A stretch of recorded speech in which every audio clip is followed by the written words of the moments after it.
All right, guys, this is crazy. If you've been following us for a little bit, you've probably learned about some pretty impressive adaptations that different creatures and animals have developed evolutionarily. But what's the weirdest one?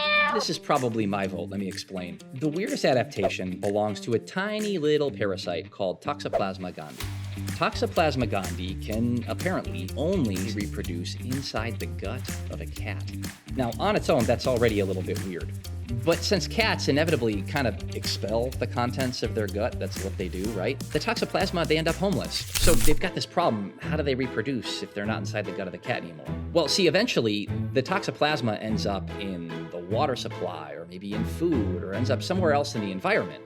And sometimes an unsuspecting mouse will pick up that Toxoplasma as it encounters it in the environment. Then, and here's the weird part, guys, by some unknown mechanism, the Toxoplasma sort of rewires the mouse's brain, and it causes the mouse to permanently lose its fear of cats. In fact, that mouse actually becomes, shall we say, attracted to the cat, and so it seeks out the cat.